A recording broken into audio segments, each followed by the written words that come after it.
नमस्कार, स्वागत है आपका। आप देख रहे हैं सी न्यूज़ भारत। मैं हूं आपके साथ इशिता। वक्त हो गया उत्तर प्रदेश बुलेटिन का।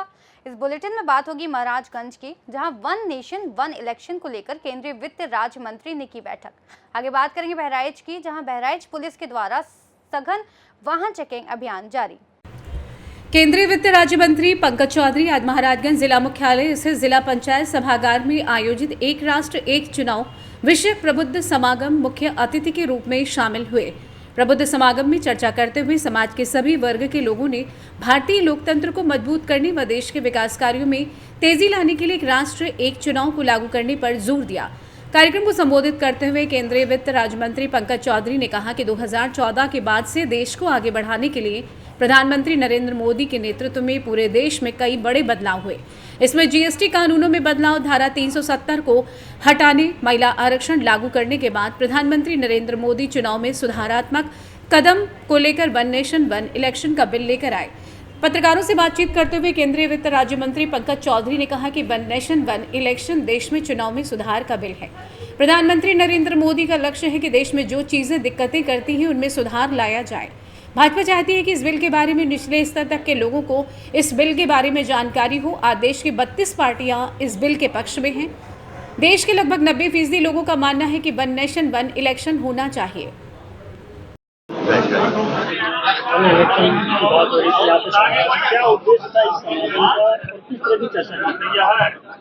देखिए, वन नेशन वन इलेक्शन एक चुनाव में सुधार का बिल है और माननीय प्रधानमंत्री जी का लक्ष्य है कि देश में जितनी भी चीजें हैं जो दिक्कतें करती हैं उनमें सुधारात्मक कदम उठाए।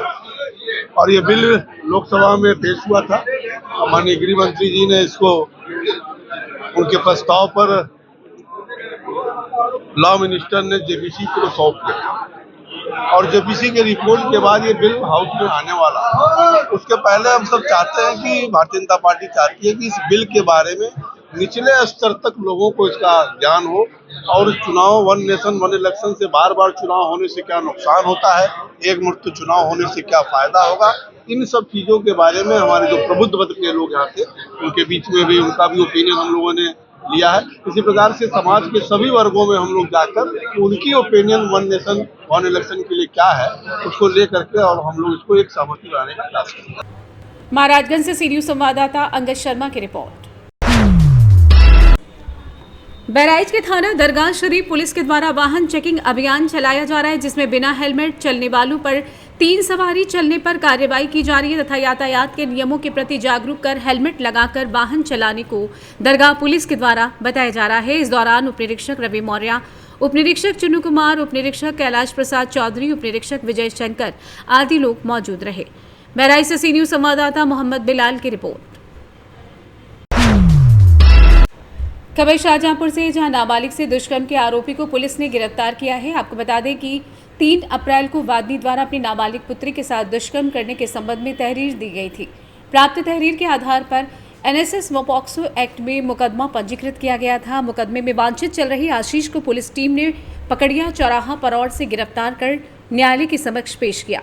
गिरफ्तार करने वाली टीम में प्रभारी निरीक्षक अशोक कुमार सिंह, उप निरीक्षक Vinay Kumar Shukla, head constable Ajay Kumar Yadav, constable Dilshad शामिल रहे। शाहजहांपुर से सी न्यूज़ संवाददाता अंबुज मिश्रा की रिपोर्ट। बलरामपुर में आदर्श नगर पालिका परिषद बलरामपुर के नगरीय झील पोखर का सौंदर्यीकरण कार्य का शिलान्यास और योजना अंतर्गत वर्ष 2024-25 स्वीकृति धनराशि से जनहित में निर्माण कार्य, हनुमान मंदिर निकट रानी तालाब में अवस्थापना सुविधाओं के कार्य का शिलान्यास चेयरमैन डॉक्टर धीरेन्द्र प्रताप सिंह धीरू ने पूजा अर्चना कर कार्य का शुभारंभ कराया। अध्यक्ष प्रतिनिधि डीपी सिंह बैस ने बताया कि रानी तालाब के सौंदर्यीकरण के साथ पाथवे, फौहारा, bench, tin shed, 3 paddle boat का 50 लाख में निर्माण कराया जाएगा। इस अवसर पर अधिशासी अधिकारी लालचंद्र मौर्य, सभासदगण मौजूद रहे। बलरामपुर से सी न्यूज़ संवाददाता संदीप सक्सेना की रिपोर्ट। इटावा में सेवा सुरक्षा सुशासन के तहत वरिष्ठ पुलिस अधीक्षक संजय कुमार द्वारा रिजर्व पुलिस लाइन पहुंचकर पुलिस मुख्यालय द्वारा संचालित द्वितीय चरण में प्राप्त 7 दोपहिया पीआरवी को हरी झंडी दिखाकर रवाना किया गया। इस अवसर पर उन्होंने कहा कि दोपहिया पीआरवी से यूपी 112 का रिस्पांस टाइम पहले से और बेहतर होगा।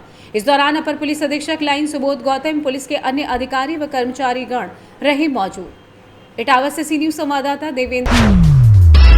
आगरा के इत्मादपुर विधानसभा के त्यागी बाईसी क्षेत्र में अखिल भारतीय गालो पूर्व ब्राह्मण महासभा के राष्ट्रीय अध्यक्ष डॉक्टर जयप्रकाश त्यागी का स्वागत समारोह सम्मान का आयोजन किया गया। एत्मादपुर से बरहन तक जगह जगह स्वागत सम्मान किया गया। इसके बाद अखिल भारतीय गालो पूर्व ब्राह्मण महासभा युवा टीम के द्वारा 51 मीटर लंबे साफा व 51 किलो की माला से स्वागत किया गया। एमपी, राजस्थान एवं बाहर से आए सभी पदाधिकारियों का स्वागत बाईसी क्षेत्र के लोगों ने किया।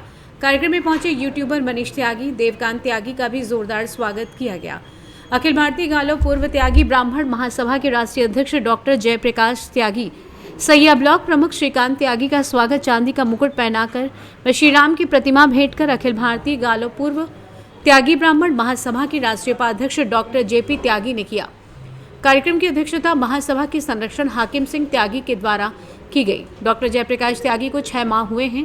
राष्ट्रीय अध्यक्ष बने हुए 6 माह में डॉक्टर जयप्रकाश त्यागी ने जोरा क्षेत्र में अपने निजी खर्चे से समाज के लिए एक हॉल बनवाया है, समाज के लिए 21 लाख का दान किया है और एक गौशाला का निर्माण कराया है। कुंभ मेले में 100 बस अपने निजी खर्चे पर भेजी। डॉक्टर जयप्रकाश त्यागी समाज सेवा में सबसे आगे रहते हैं।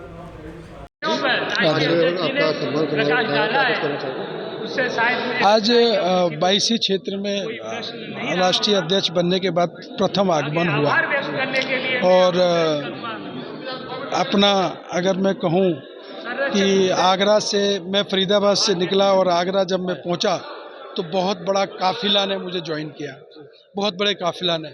और मैं तो एत्मादपुर में जब रुका था तो एत्मादपुर में मैंने देखा कि कम से कम 150, 200, 250, 300 गाड़ियाँ होंगी जो एक दूसरे के साथ आती गई और जुड़ती गई। मतलब लोग कितने एक्साइटमेंट थे मेरे साथ बाईसी में आने के लिए। ये लोगों का प्यार है और बाईसी क्षेत्र ने उसका पूरा मान सम्मान किया। सबका एक एक पदाधिकारियों का या एक एक गणमान्य व्यक्तियों का उन्होंने स्वागत किया, फेटा और माला पहना करके। मतलब एक सिंगल बंदा उनसे छूटा नहीं। तो ये बाईसी पूरा धन्यवाद के पात्र हैं।